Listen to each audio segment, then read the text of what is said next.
La la la la la la. Hoka hey. On my way.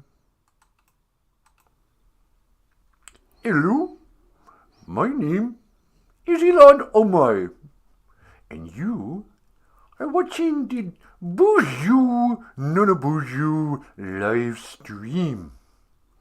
Now, ladies and gentlemen, I am just a regular Minnesotan. I love to go fishing. I love to ride my snowmobile. I love to do everything that Minnesota people love to do. So without further ado, please welcome Nanaboozhoo. Yeah. Okay, Boozhoo. And welcome back to the show. We were just over on Facebook, and that's our Ojibwe word of the day. And it got all glitchy and wasn't working out. And I want to believe it was a Facebook problem and not, from this end. But in any case, I stopped over at Dungwai Mazine Igun Facebook. Dungwai. That means your face. Or Gi Dungwai. And you might want to say, oh, Dengwe. Dengwe means face. But in Ojibwe Moan, if we're going to use that A sound, it's spelled with an E. Like in the word OJIBWE, OJIBWE. We don't say Ojibwe, but we should, because we are Ojibwe. But instead, we say Ojibwe. So when it's spelled W-A-Y, it's like A's are and that Y gives it kind of a Dengwai. Dengwai. Dengwai Mazine Igun Facebook. And we're here today on YouTube because Facebook sucks. What do you think, sweetie? Yeah, Facebook does suck. I mean, I used to love it, and I love kind of its potential, but it's turned into just the opposite. Yeah, huh? Oh, by the way, ladies and gentlemen, the lovely and talented Natasha. Boozhoo, everybody! Yeah, I know, it's crazy, huh? When Facebook first came out, it was like, oh, this is going to be great. This will bring our families together. We can share the pictures of the kids. We can send notes every day if we want. We can just, talk to our friends and our families. And it'll be like, how we used to call each other on the telephone or we'd write a letter. This will replace that. It'll be even more efficient, and it'll make everybody closer and more connected. Then, fast forward 10 years, and it has just done the exact opposite. Instead of calling your grandma, you just post some pictures on your Facebook page. Instead of calling somebody on the phone, you just send them a text. Hey, congratulations. So sorry to hear about, whatever. But, now it's just, I don't know. I think it's done way more damage than it's done good. And it's weird because where would we be if not for Facebook? I know, huh? I mean, in a way, it's a great way to, it has this potential of being like, I don't know, like a newspaper or something that everybody could just chip in. It's kind of like Google, It was sort of like the greatest encyclopedia.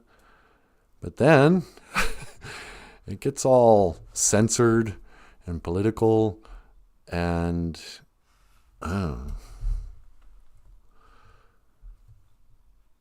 but now I'm hooked on it. That's the other thing. There's an addiction to it.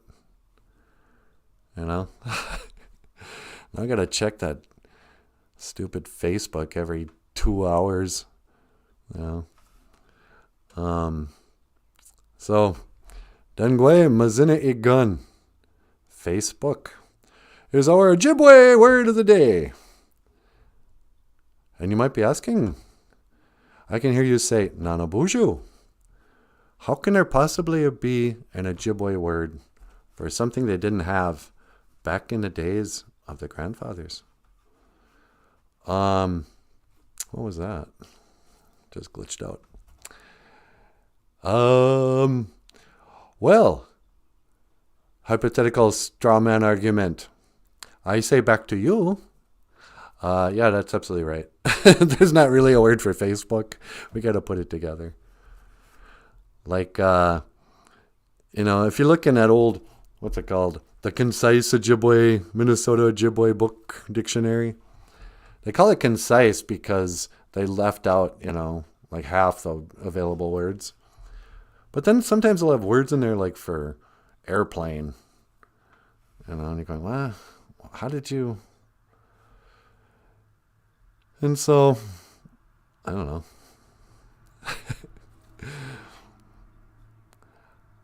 In fact, there's even and I know I'm going to insult some people with this. There's a medical dictionary in Ojibwe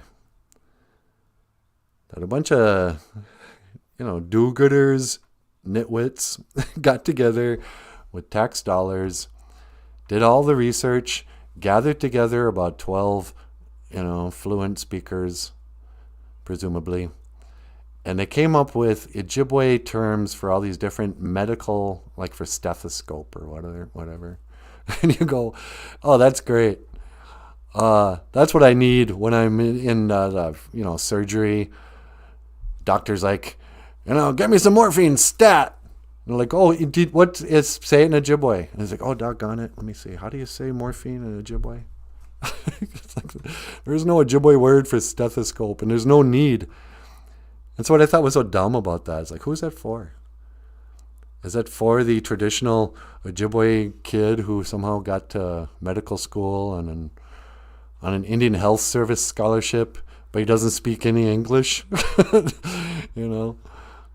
Or is it? Are you hoping that English-speaking doctors will learn Ojibwe?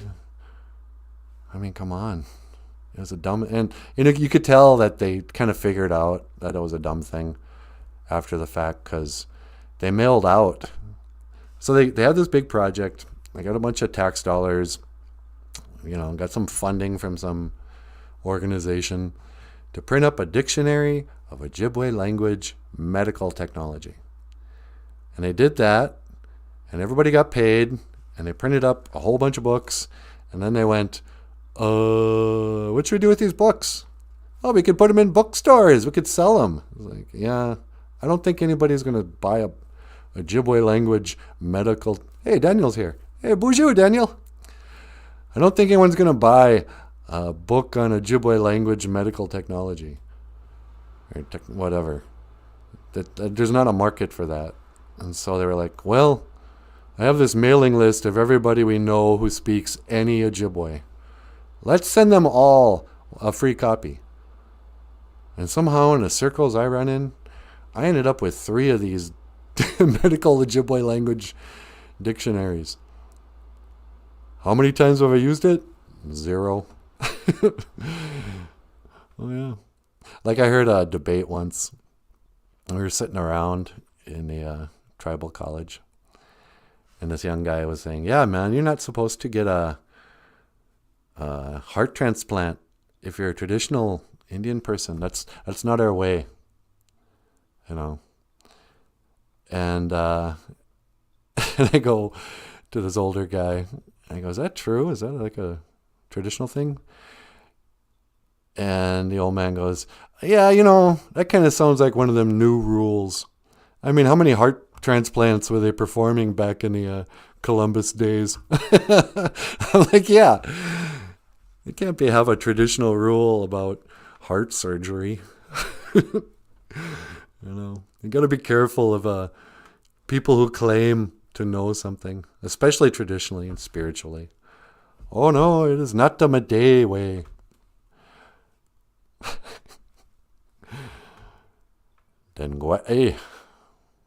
I'm saying that wrong. I sound like Ilan. Oy.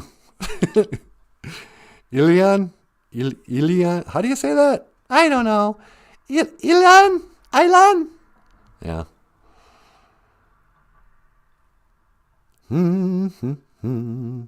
I saw old Ocasio-Cortez. Yeah. She's blaming the border crisis on racism and climate change. How did she find the connection to that? Oh, it's insane. She's kind of a one-note soloist. She's like, yeah, well, if you weren't so racist, we wouldn't have all these illegal immigrants coming into our country. So what? How is this our fault? You're the one who wouldn't let us build a wall. But, in the modern age of politics, if you're cute enough and you got kind of a bad attitude, you'll rise right up in the ranks. Because say what you will about the politics of Ilhan Omar and, what's her name, Ocasio-Cortez. They're just cute.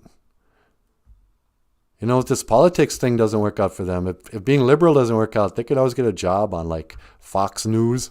Because that's the other place where you got to be like a model, is Fox News. They only hire good-looking women to read the news. You can look like anything if you're a dude. They don't care. Oh yeah, Tucker Carlson, get up there. Little pasty face, pudgy, He doesn't have to have a nice figure and shaved legs. But if you're going to read the news and you're a ICWE, then you better be easy on the eyes. Soca, hey, la la la, hey, okay. How you guys doing today? It's Monday. It is the day after prayer day. Ishwa, anima e kinkisha good. Ishwa, afterwards. Ishwa. Did you have a good Easter? Did you go to church? We didn't go to church, huh, sweetie? No, we didn't. Nope. Hey, Jim's here. Boozhoo, Jim. Welcome back to the show. I was on Facebook earlier trying to get 2,000 subscribers to our channel.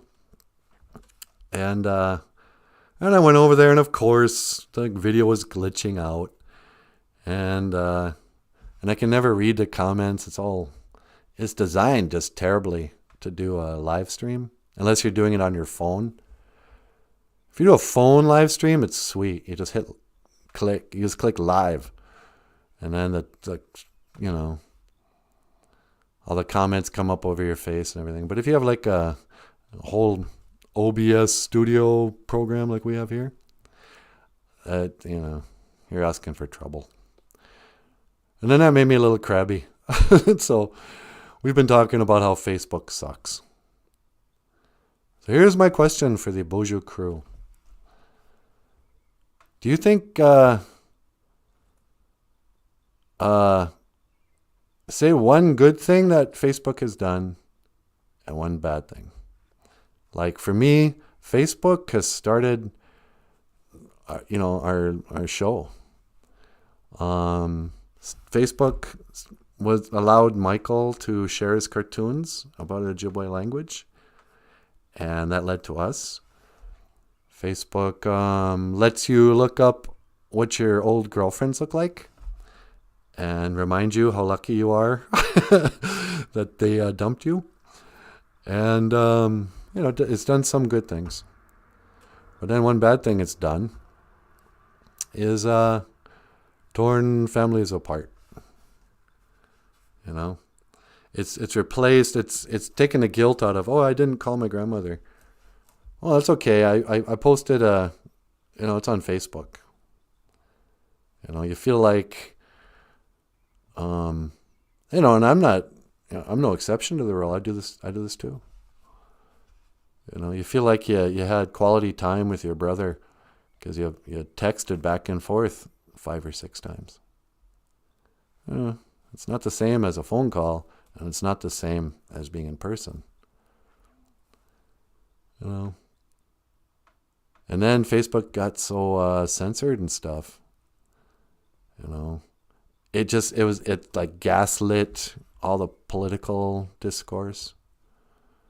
In the old days, the elders would get together in a cafe and disagree on politics. Now, people just post something on Facebook of what they believe.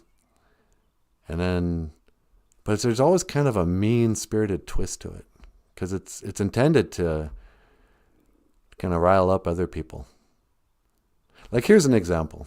And I love this meme, but it's got kind of a snotty attitude. Okay, let me get rid of this. Another flat earth meme. That's what I'm calling it.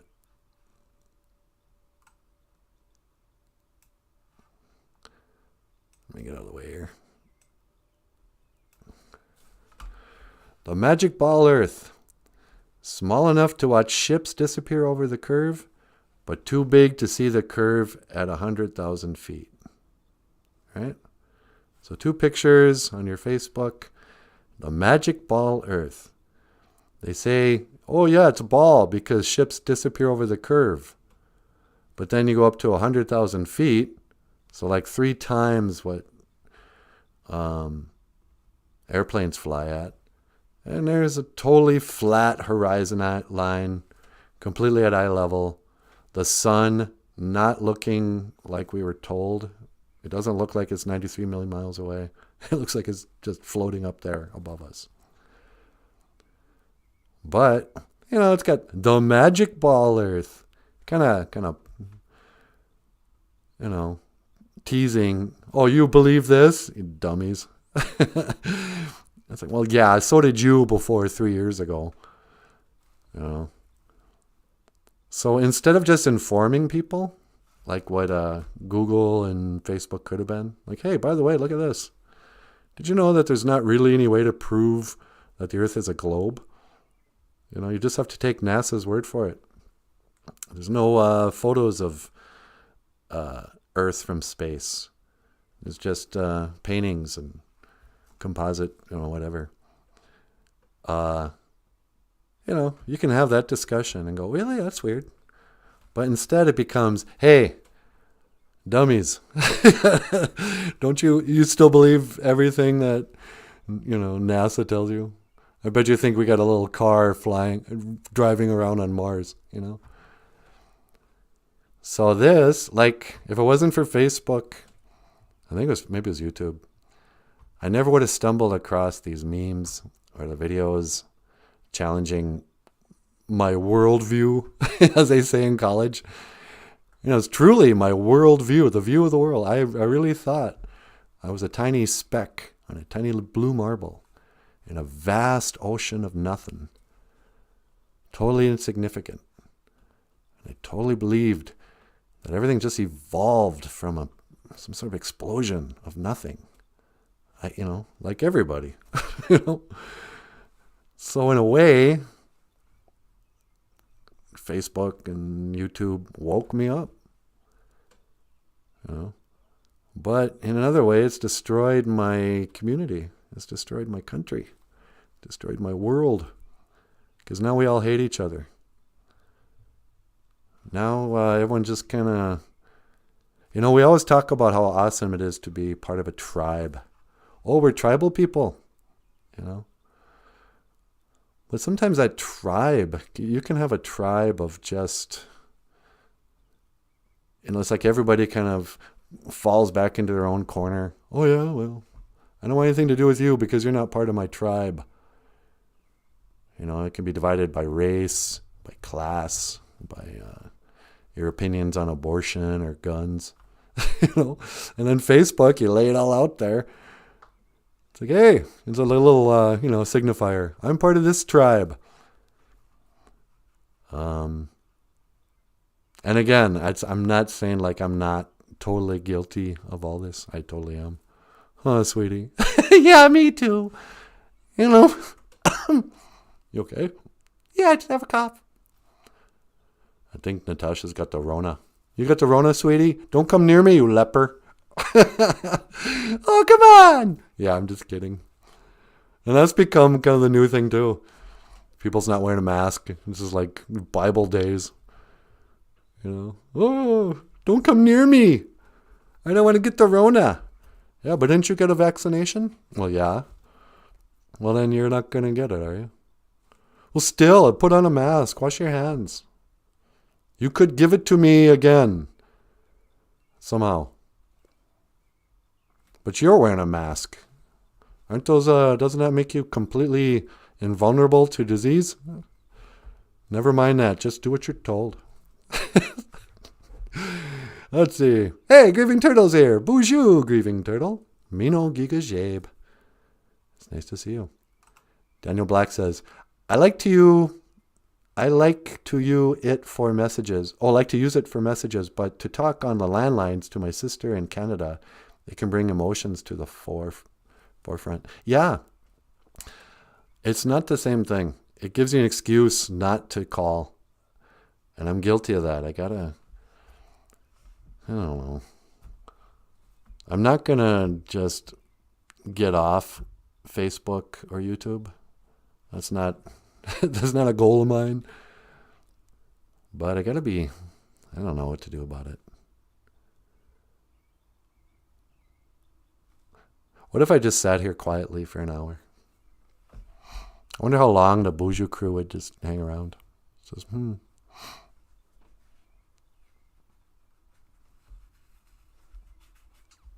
Oh, sorry. Just picking a booger. Okay. Grieving, you missed it. We had Ilan Omar on the show. And she introduced the show to us. No offense, sweetie. I got a little crush on Ilan. You don't even know her name. Okay, fine. But that's kind of my type. Is it really? You like the sultry, dark types? Yeah. Just like you. I like women like I like my coffee. Dark and kind of bitter. Hot. Okay, no sugar. La la la. Grieving Turtle says, glad I slept in. Well, you don't like Ilan? I like how she comes from another country, some war-torn, terrible thing. Somehow rises up to the ranks, becomes a leader of my state. She's 20 years younger than me. I've been living in this state the whole time. Nobody's ever asked what my opinion was on anything. But she gets here, and her friends somehow. You know what? We should call her up. I don't think I have her picture anymore. But so she marries her brother and comes over to America. Gets a great, gets a education. I don't know how she paid for that, but somehow rises through the ranks of college and gets a, job in politics. And then becomes a wealthy, powerful member of Congress. All the way from her humble beginnings in a village of Somalia with warlords coming. I don't know what her past was. And then, while she's sitting on top, all she can do is talk about how terrible this country is. Oh, yeah, this place sucks. Bunch of racists. I'm like, what? You're living in Minnesota. Why does everybody want to... We're suddenly been reframed. And I blame the whole George Floyd thing. Now Minnesota has become the deep south of the north, if you know what I mean. When I was a kid, they assumed that everybody dogged the people in the south. Oh, a bunch of racists down there. It's like, what, all the black people? No, the white people down south. They're the racists. And we were always kind of like, oh, that's... Well, at least we don't live in the south. We're Yankees. We're from Minnesota. We love everybody. No racism here. And then now the first thing people think of when somebody says Minneapolis, go, oh yeah, isn't that the place where the cops just kill black people for no reason? It's like, what? Darn you, Facebook and your dirty memes. I think the greatest tragedy of the George Floyd trial, or the bad art. Whoever got the gig to draw the George Floyd mural, the thing that kind of looks like a bad cartoon, and it's hanging on outside a church down there, by the way, you guys. It's kind of a cool live stream out of St. Paul called Chalk Body Outline.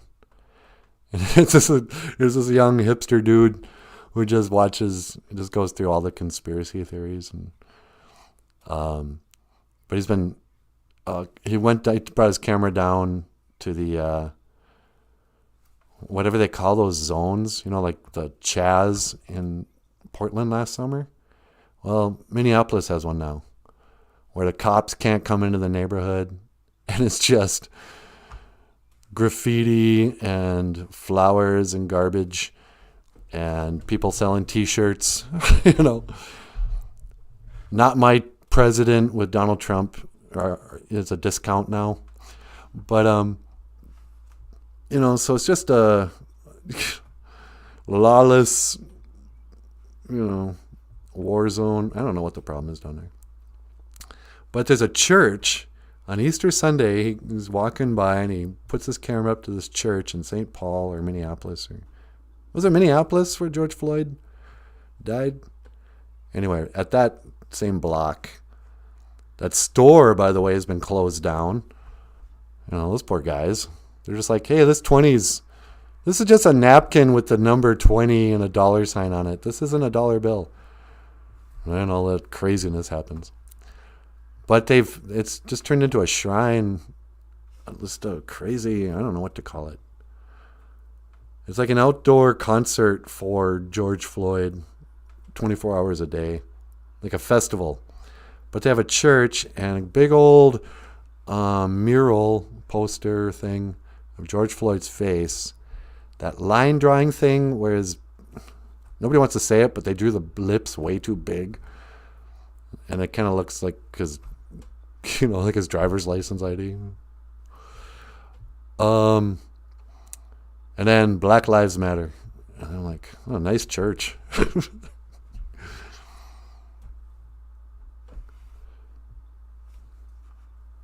I'm trying to think of a George Floyd joke. I want to see if YouTube will give me a strike. I think I have at least one warning before they just take down our channel. So here's my George Floyd joke. What was the last thing that George Floyd said? Oh, these cops are a pain in the neck. Oh, these cops are a pain in the neck, sweetie. Yeah, that's really hilarious. What? No? No, you can't joke about that. It's too soon. The trial's not even over. Oh, okay. Can I make Martin Luther King jokes? No, you can't make any of those jokes. Just be nice. All right. Yeah, you're right. Natasha's always, she's a little more mature than I am. I gotta have some say. Anyway, so the magic ball Earth. I used to be worried about talking about flat Earth. Now I'm worried about talking about George Floyd. Let's see. Oh, Jessica's here. Boozhoo, Jessica. And Brandy Marie is here. Boozhoo, Brandy. I'm trying to get canceled. Grieving Drill says, watch Artur Pawlowski on YouTube kick the Canadian police out of his church. I heard about that. He was like, no Gestapo here. Yeah, I'm not. I haven't seen it yet, but I will watch that. Yeah, that's what do they call that? That pastor was based. He knew, He's like, get out of here with your politics and your fear mongering. This is the house of the Lord. Brandy Marie's cracking up. Jim Dunn says, "Miigwech Jessica for the Boo Crew on Facebook." Yeah, by the way, Jessica, thank you so much for doing the Boozhoo Crew Facebook page. Michael's been inviting more people, and it's starting to grow. That's another reason why I kind of wanted to pop in on Facebook now and then, just to tell those guys that we're over here. Because the truth was, on a good day here, we'll get like 30, 40 people watch a show. And I think they're actually watching it. Unlike Facebook, I think they're scrolling through and watch 2 seconds. But at the same time, so, YouTube, Boozhoo Nanaboozhoo show, 35 people see it. Good day. Facebook, YouTube show, or Facebook Nanaboozhoo show, and there was like 450 or something. I'm like, oh, wow, that's a lot of people. What am I doing hanging around on YouTube? I should be on Facebook. But I don't even trust the Facebook numbers. Because you'll see some really dumb stuff get thousands of views on Facebook. You go, how? And people sharing it. And you go, how did that guy... like, there's a dude up here he works for my uncle. And he's got a kind of a Facebook presence. I don't want to say his name. Because people around him here know him. And I get compared to him. He's an Indian guy. Okay, it's Rob Fairbanks. He's really funny. He's a comedian. Rob Fairbanks. He's from Leech Lake. And he does like the reservation weather report. And he'll come out just a dude. Just a real reservation dude. It's like, it's really cold out here. It's 10 below. And that'll be about it. And so you see him the first time and you go, oh, that's funny. And then the second time, it's about the same thing. The third time, same thing. It's just, I love you, Rob, but, you don't work that hard on your jokes. Where's your George Floyd joke? But anyway, you look down and he's got like 10,000 views and like 100 shares. Like, how in the world is that guy getting shared so much? So I don't know. If you pay for it, does it get shared? Or do you pay $25 for them to put a number? And, give him 300, because who looks? Who double checks? Do you go to the, hey, did you really share my video? So I don't believe it. Grieving Turtle says, I'll never be on Facebook. Yeah. I think that's smart. I am on Facebook, even though I have a lot of friends who don't. I'm always kind of like, what's happened to me? I've become so brainwashed. The phone will ring. I'm like, who the heck is that? It's like, why didn't you just message me on Facebook? You made me get up from my desk and use my voice. Hold on. Let me use my cough button for a second here.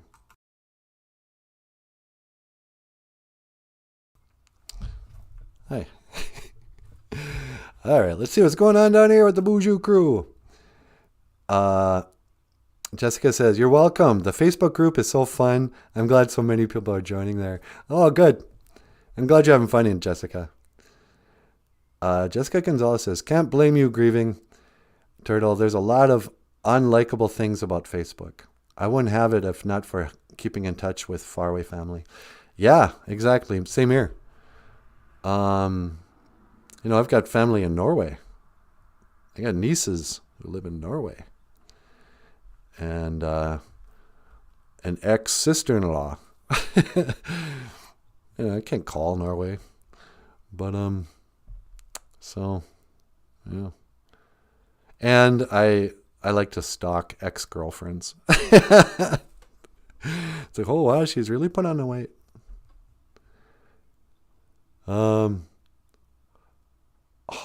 Jessica, I'll tell you what's going on. Today is my birthday. Jessica, happy birthday. Mino dibishka. Wait, giga mino dibishka. Giga mino dibishka.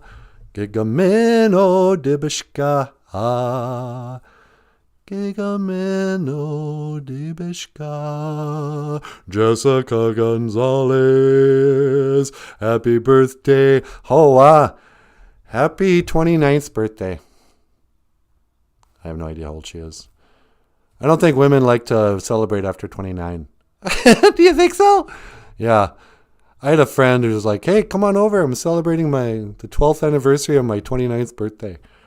Like, what? Dear Jessica, let's party. Jim done.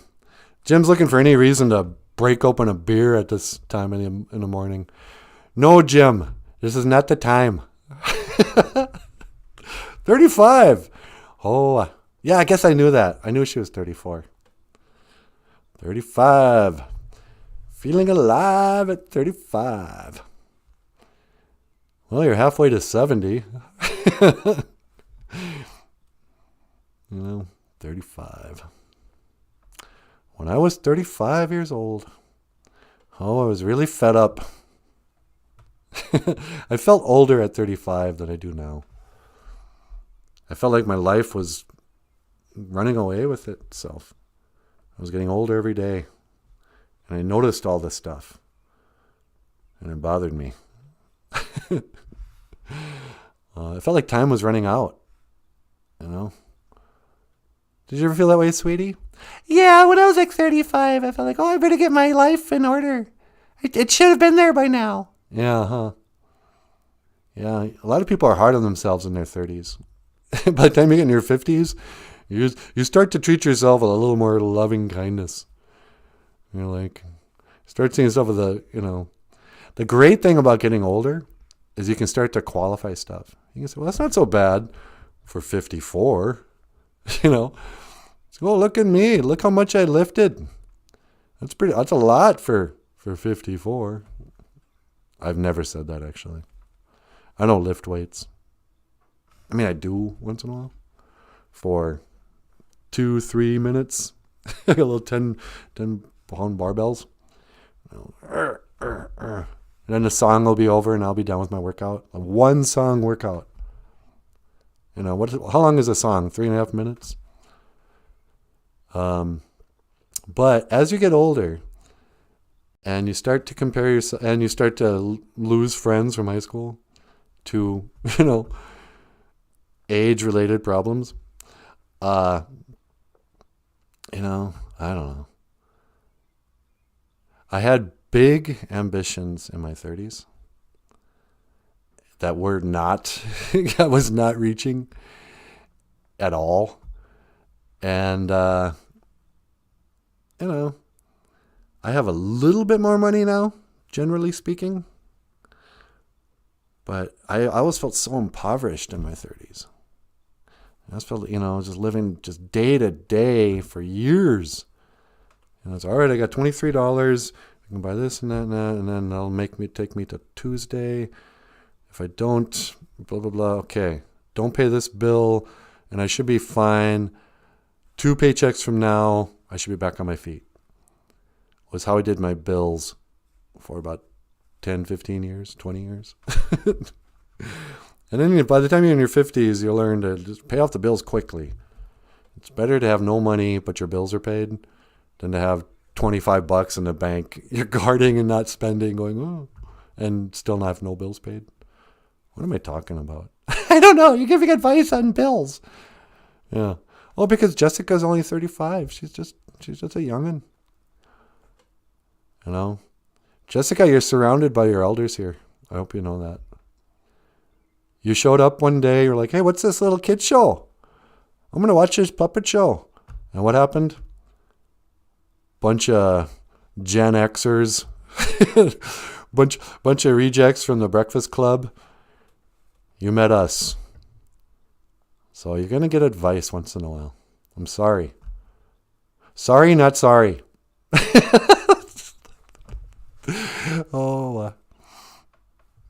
Yeah. Gen X. Let's put the X back in Gen X. 1, 2, 3, 4. When midnight comes, I'll be at your door. 5. 6. All right. So the magic ball Earth, let's get back on track. A lot of people who believe in the globe, they say, well, it's obviously a curve. You can see the ships when they go over the curve. And that was proof for a couple hundred years. And Everyone went like, yeah, okay. Nobody questioned how ineffectual a lighthouse would be. It's like, yeah, well, these lighthouses are only good for about 200 yards. And then the earth curves. So, you can't see a lighthouse for very far after you get over the curve. But that's not the way, you could see lighthouses for as far as you could see. So it's all the law of perspective. And I know you guys probably already know this. But when people got better telescopes, and then certainly now that everyone has a phone with a zoom lens, or even a camera with a good zoom lens, you can watch a ship seemingly disappear over the curve. And then you zoom in and there's the whole ship again. But it's just like anything that goes off in the distance, like the telephone poles, it gets shorter and shorter and shorter until they disappear. They also, when things shrink far away, the bottom part disappears too. Just picture like a girl in a skirt walking on a football field. And as she walks away, her feet are going to disappear underneath what looks like the ground. She's not sinking in the ground. It's just the law of perspective. Because of the horizon line, your eye level. Everything disappears into eye level when you draw. And that was I had that moment where I went, yeah, that makes sense to me. It was almost like, I remember I was talking about this, sweetie? What? About how for years I kept on thinking, I wrote in my journal, that there seemed to be some sort of mystery trying to reveal itself. I actually wrote that down once. And it was years later when I realized about the law of perspective. And like watching that sun, like people say too, where does the sun go? We see the sun set, it gets dark and everything. It's like, yeah, but if you really look at it and you watch a fast moving picture of the sun rising and going over your head to the side is the other thing. It never goes directly over. Well, maybe it does somewhere. But it suddenly went, oh yeah, that looks like when you draw a wall that you're looking up at, it follows the same line to the vanishing point. And so the sun's just going away. And that's why it's not 93 million miles away. It's floating like the moon in the sky. I can't explain what keeps it up there. Except God. But, it was like I could suddenly see everything right. I went, oh, yeah. Yeah, obviously, you go up in a plane, and I remember trying to look for the curve when I was up in a plane. I went, I'm going to look for the curve. And they have those curved windows in planes, and you kind of go, hey, is that the curve of the Earth? No, it's just the curve of the window. Fisheye lens or whatever. And then, but then it occurred to me, wait, how come I can still see the horizon line still looks the same when you go way up high or if you're down on sea level?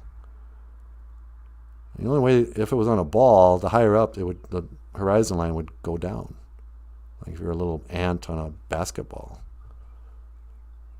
And I suddenly went, wait a second, yeah, what proof is there of a ball Earth? It's the most obvious thing in the world. It's the first thing you learn in school. Here's where you live. It's a globe. It spins and it floats around the sun. And it all started with a Big Bang. And this has been proven by science. I had no reason to doubt. So yeah, okay.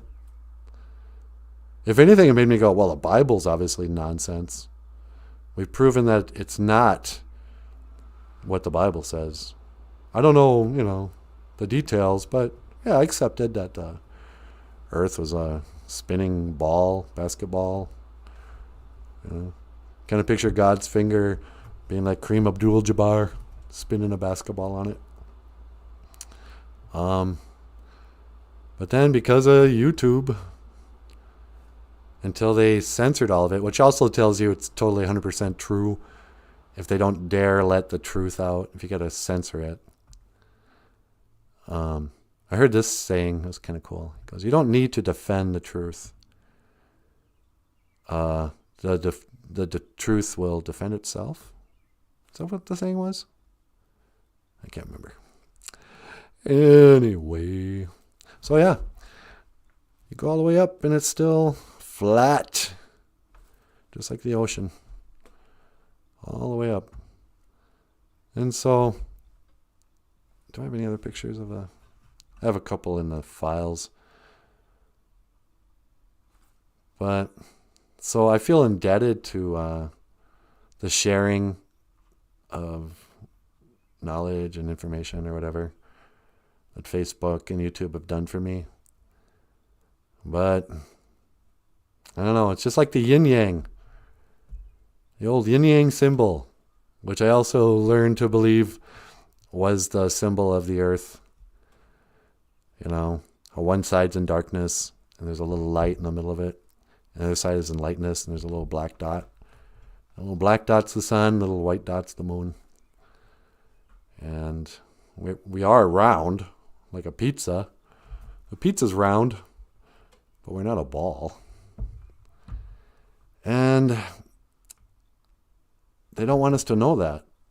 Because if we found out that somebody tried to make us believe that the Bible was wrong, why would they want us not to believe in the Bible? And why? And then finally comes, hey, well, they don't want us to believe in God or the devil, you know. And then this is another thing that made me think, oh yeah, this couldn't have just been made up in one lifetime.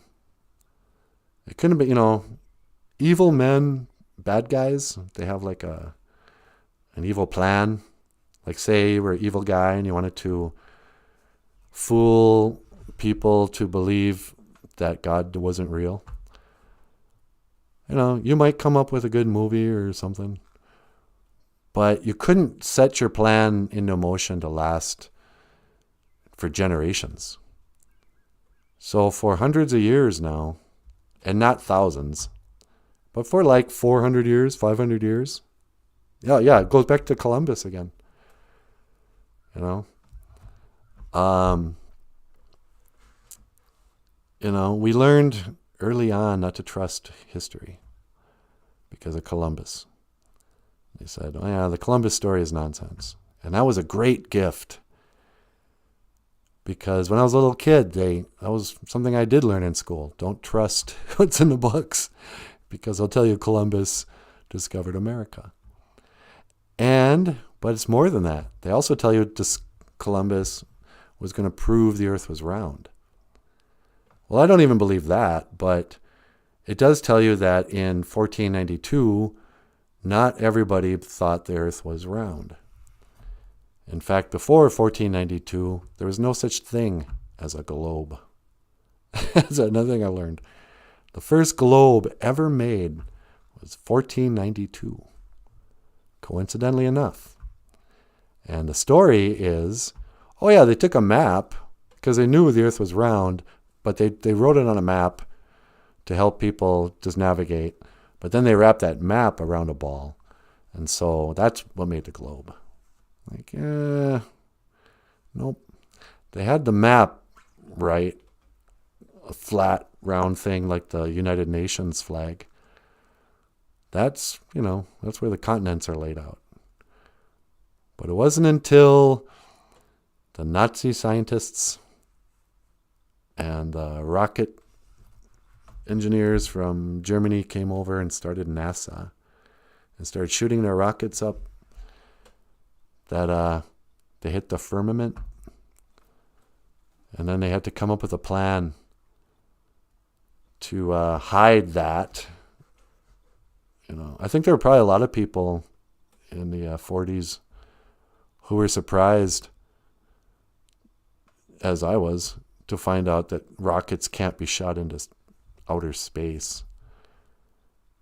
And it took me a while, it took me a few days to kind of process what I saw on these interviews and the questions that were raised, like how come planes don't fly off into outer space. They say there's a lot of airline pilots who who don't believe the earth is round, because they don't need to dip their planes downwards around the curve of the earth. And they get up there high and they can look and they can see. You know, Picard, Captain Picard, he was named after inventor, explorer guy named Picard, who flew the first highest balloon into the way up there, like 100,000 feet, like this thing. And when he got up there, he said the earth appears to be flat with upturned edges, like a pizza. Came down, they're like, whatever. Auguste Picard, maybe? Is that his name? And I always thought it was great that they were named Jean-Luc Picard on the Enterprise on Star Trek after that guy. But, so, you know, if not for NASA and if not for the moon landing hoax, nobody would assume this was a spinning, you know, you'd have to be educated, you know, indoctrinated to believe that. Everybody else before all this, naturally, you know, Native Americans, Africans, people in China, naturally assumed the earth didn't move. Just assumed, you know, if you use your eyes, you'd say, no, nothing's moving. I'm not on a, you know, carousel. I'm losing on the swings. And, you know, obviously it looks like the sun and the moon are floating around us and the stars and stuff. That looks like it's revolving around us because of the North Star. And that's what it looks like. But you had to go to school and go, no, dummy. I know it looks like that, but if you understood science, you would know that no. In fact, those stars, yeah, they're moving, but you can't tell. They actually seem fixed in the universe because they're so far away. But we're spinning around and floating around. You just can't tell. You can't feel it. Okay. Jessica says, Columbus didn't set out to prove the earth was round, though. That was already generally accepted by people. He was just trying to find a westward passage to India. Yeah, the westward passage, like going around the globe to India. Other explorers were already doing this. The farthest west they had gone was the Azores Islands. Yeah. Now, when you look at the flat Earth map, at the United Nations map, I forget what they call it. You know, when people think they're going around a globe, you're actually just going in a big circle, because your compass will always face the North Star or the North Pole. You know, like we're on a record, and the little thing in the middle is the North Pole. And over that vast distance, you know, you can't tell you're constantly slightly moving to the right or the left, you know, clockwise or whatever. But, yeah, I always, that's what they say too, that no, people knew for thousands of years that the earth was round. It's like, well, how could you know that? Well, because they looked at other planets in space and they were all balls. And so we said, yeah, so are we. Hold on. And, but then you go, well, wait a second. They didn't even have telescopes until pirate days. And you couldn't prove anything. It was just a theory. You know, by their story, it was just a theory until we flew rockets into outer space and turned around, snapped a picture. I said, well, there you go. It's proof. It's a round, spinning blue ball. And then they get it back and they go, wait a second. Okay, number one, you went to the moon and back 12 times. 6 times? I don't know why I don't remember those numbers. But many times, you only took 5 pictures of the Earth. And okay, fine. And then they looked into it. It's like, oh yeah, no, these are just Photoshops. You see, you did the little duplicate, you know. Those aren't real pictures of the Earth. They're fakes. And, but even if they were real, then just history would have recorded that we didn't have any spaceships until the 1960s. Nobody had gone into outer space and took a picture until the 1960s in America under Nixon. And, it wasn't that long ago. So, yeah, they always told me, oh, no, they knew. I'm like, well, no, I don't think they did. But okay, so it took me a few days to process all this information of, okay, wait a second. Yeah, lighthouses wouldn't work on a ball. If the ships aren't going over a curve, yeah, you would see a curve, left to right if you're in the middle of the ocean or something, right? How high do you have to go before you can see a curve? You can't get a straight answer. It always goes from this to the outer space ball Earth, It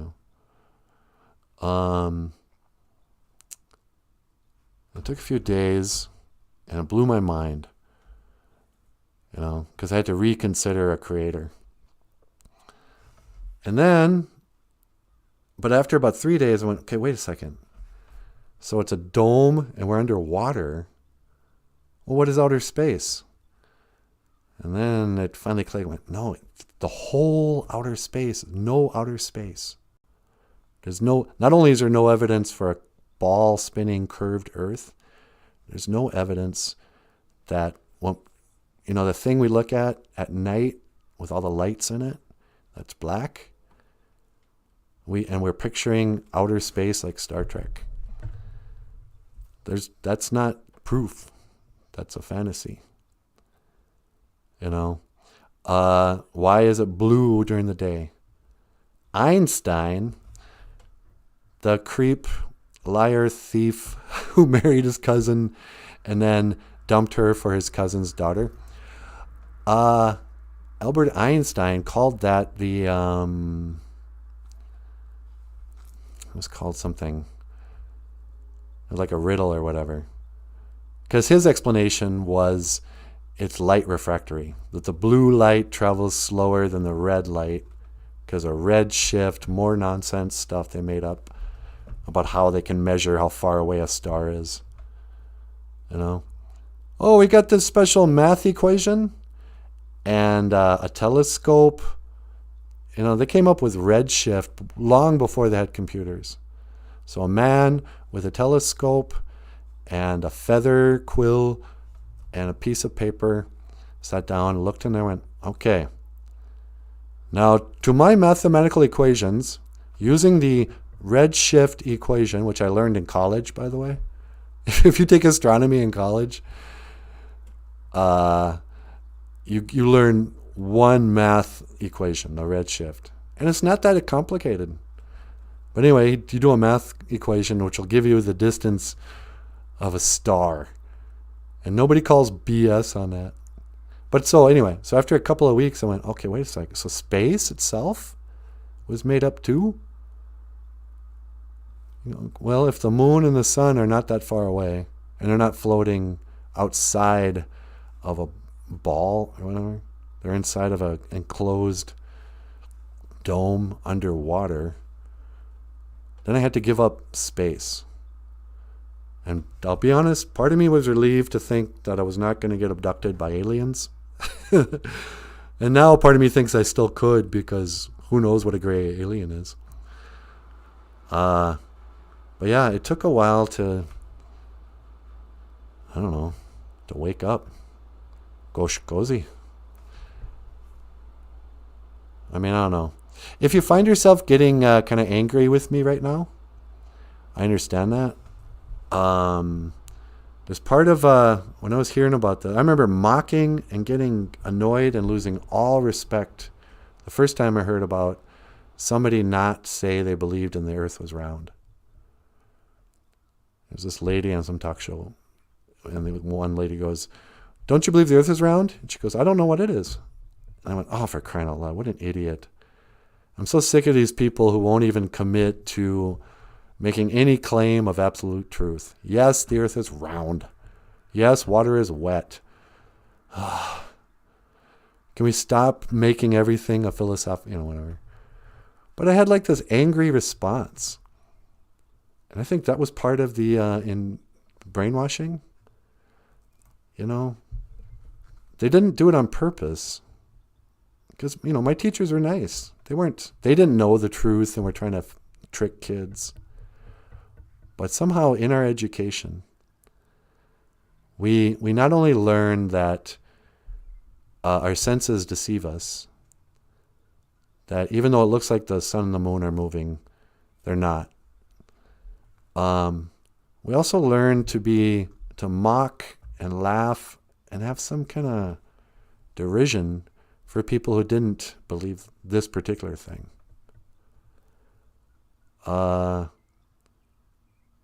Even back when I was a kid in the evolution debates, you know, you were respectful of the church people, you know, because the churches gave up. That's another thing, that the church people gave up on the evolution debate. You know, they're on board now. They send their kids to school and have them, you know, write papers and pass tests that claim, you know, a truth as contrary to their religious beliefs. Where was I going with this? Church, God.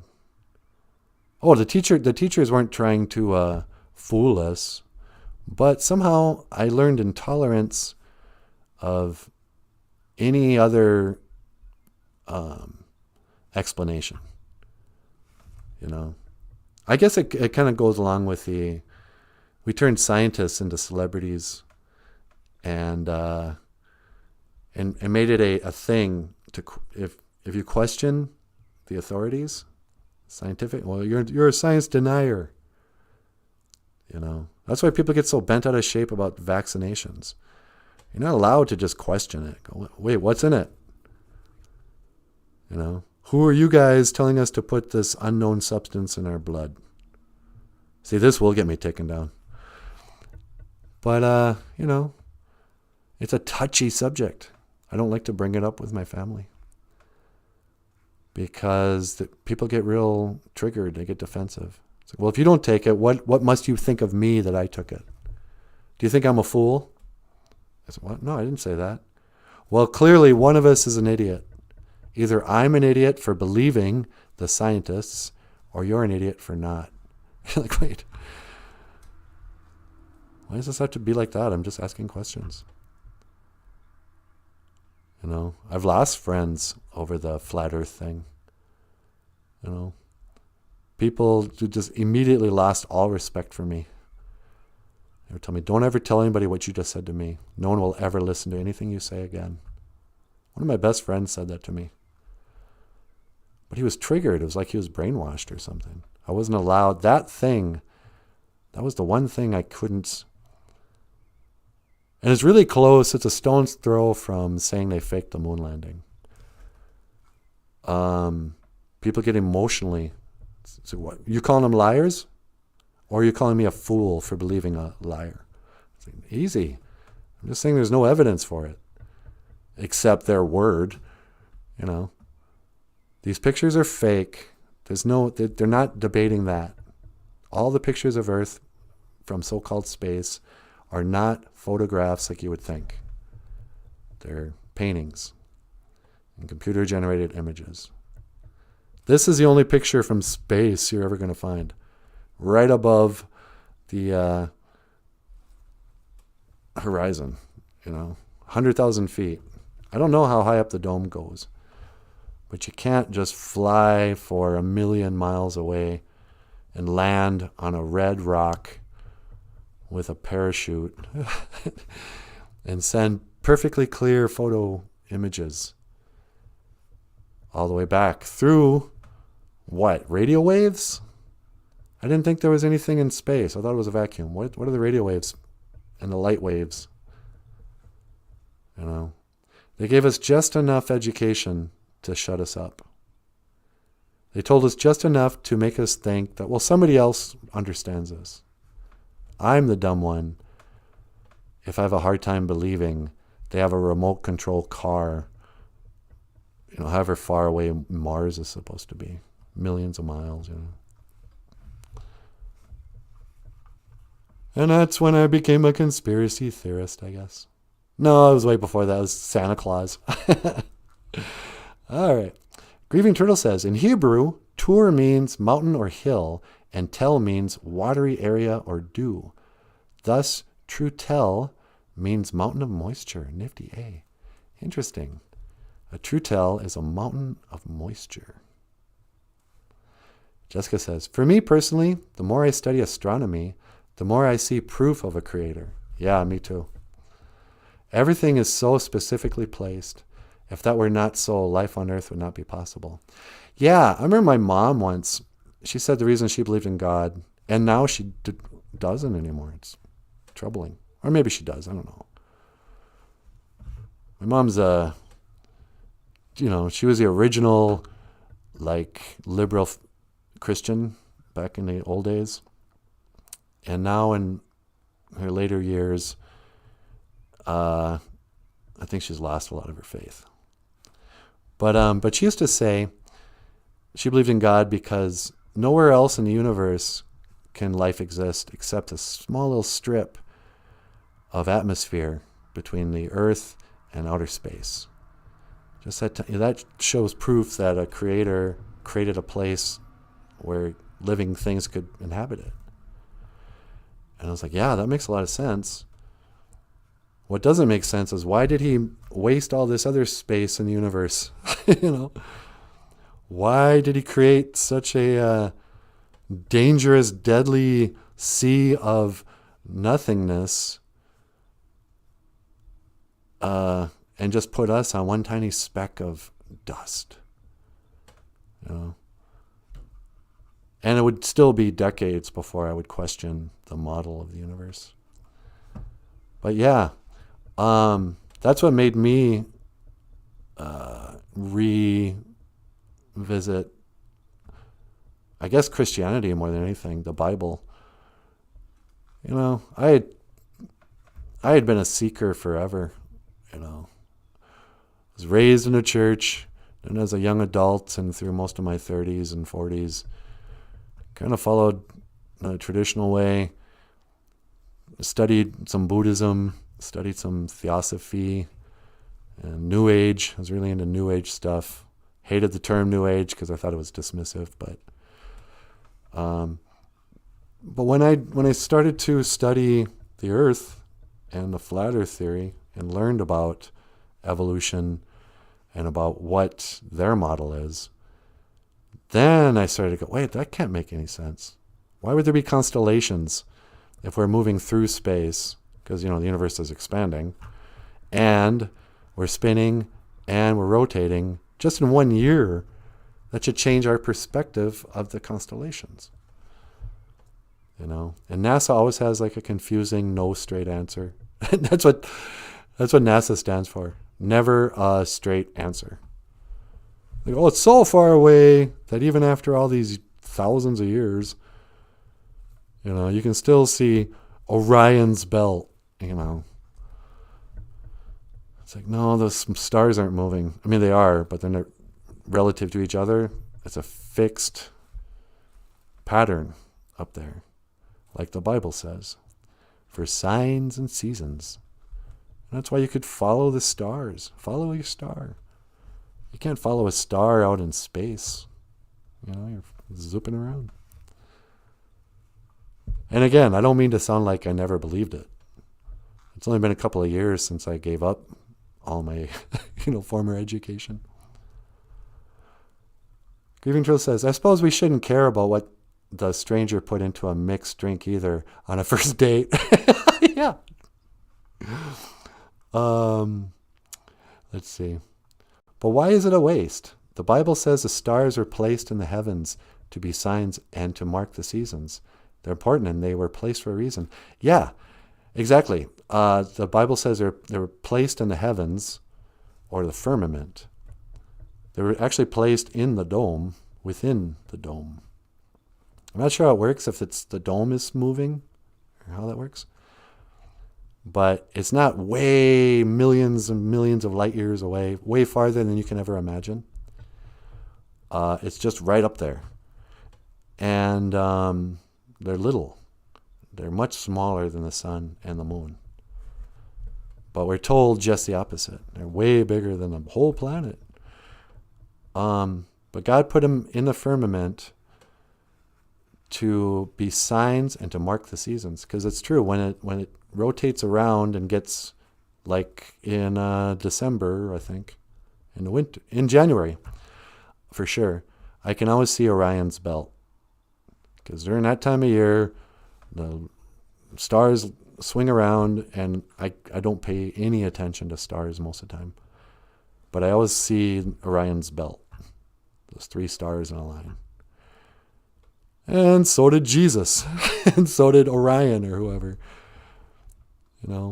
So in 2,000 years, those stars have not changed their location to each other. And we know that from like the pyramids. They look out the windows and can see the 3 stars or whatever.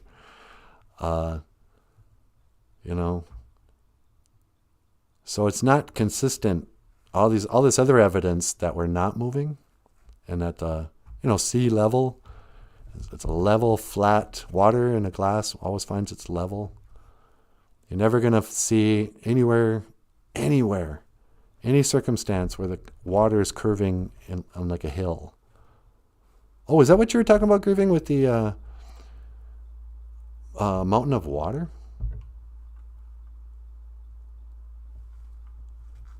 I mean, and so that's another thing. Hikes, here it is, 7 o'clock already. Gravity. You know how like in Freemasonry, they always have that big letter G, and then they have the square and the ruler.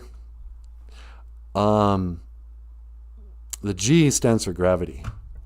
Again, Einstein, cousin kisser, who,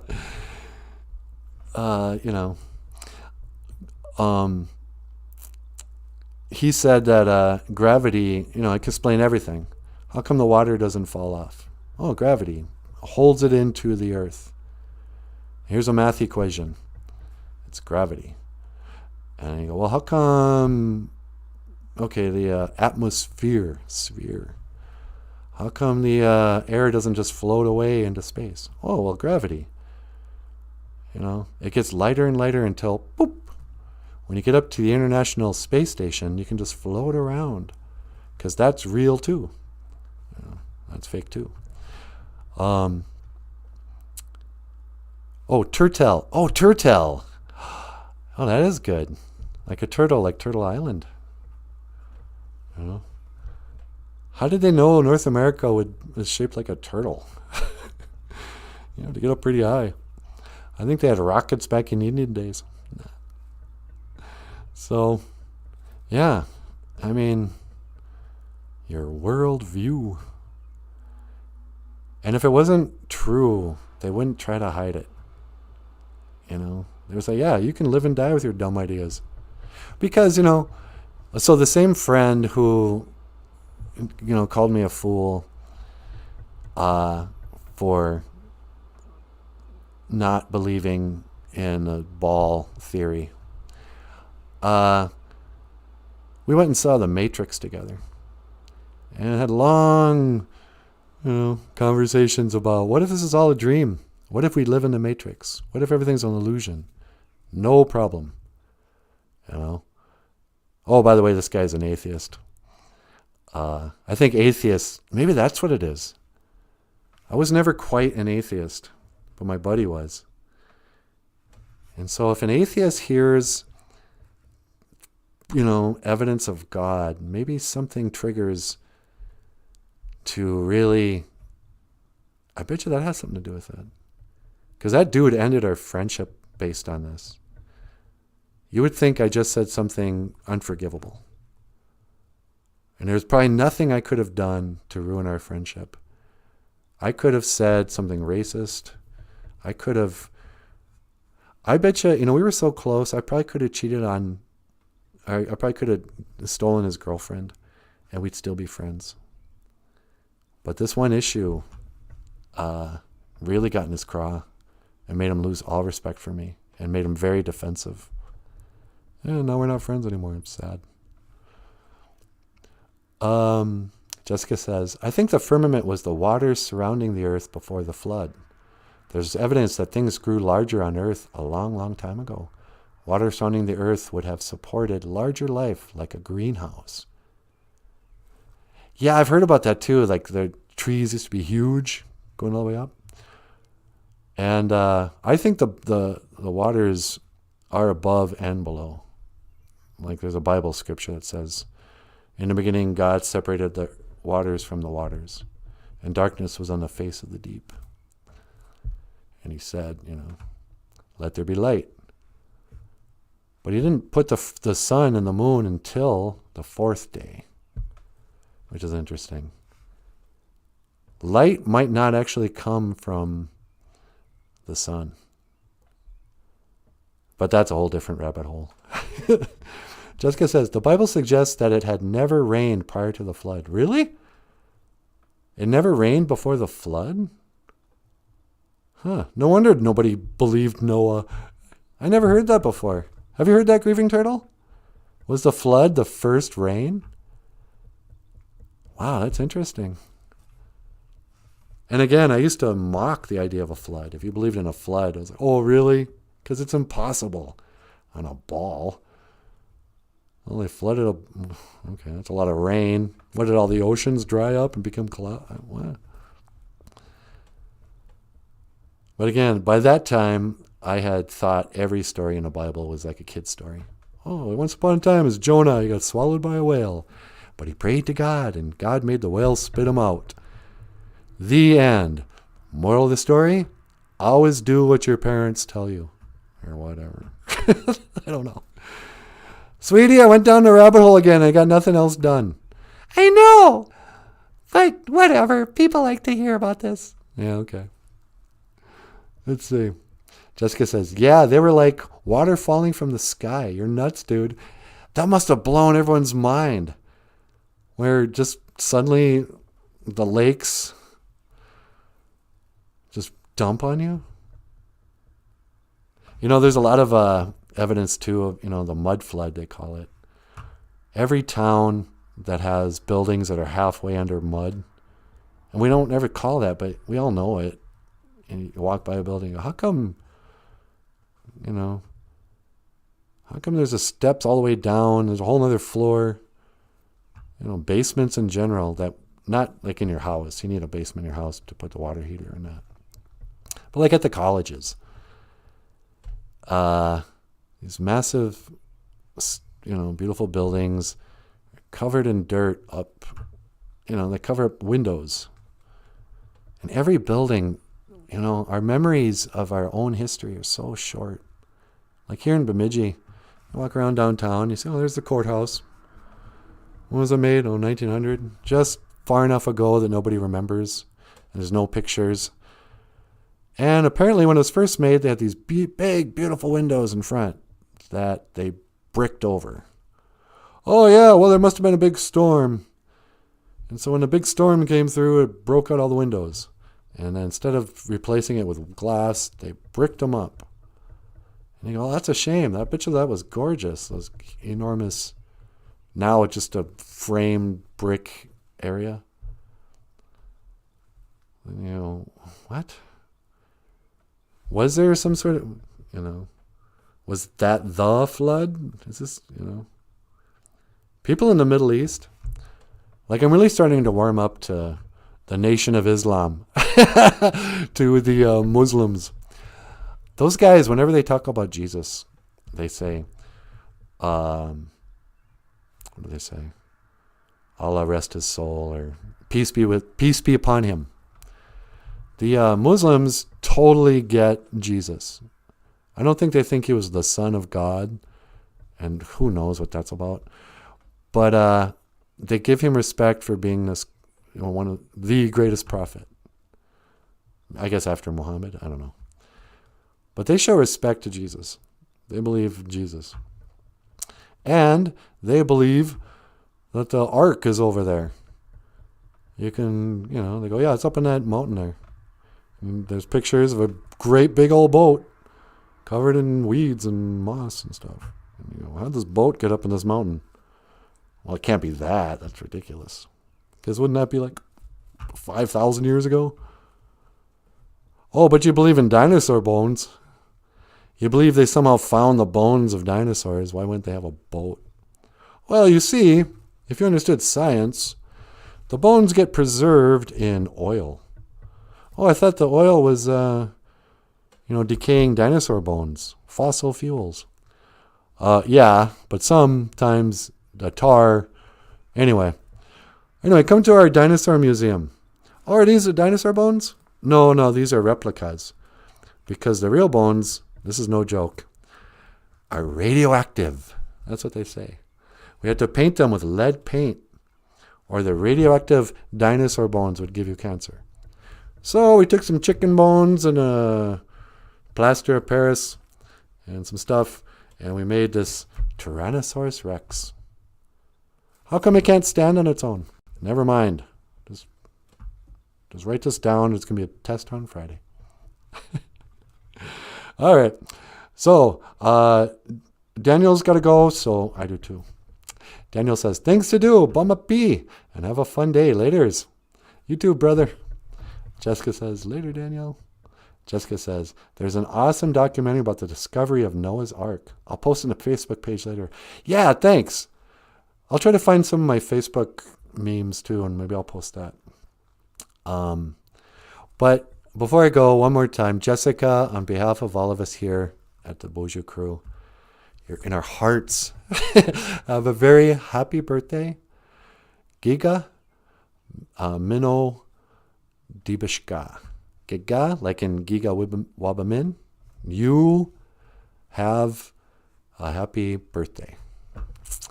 And Grieving Turtle, Ishmael's people as Abraham's seeds are important, but are often wrongly hated or dismissed as ignorant by Christianity. Yeah, thanks for saying that.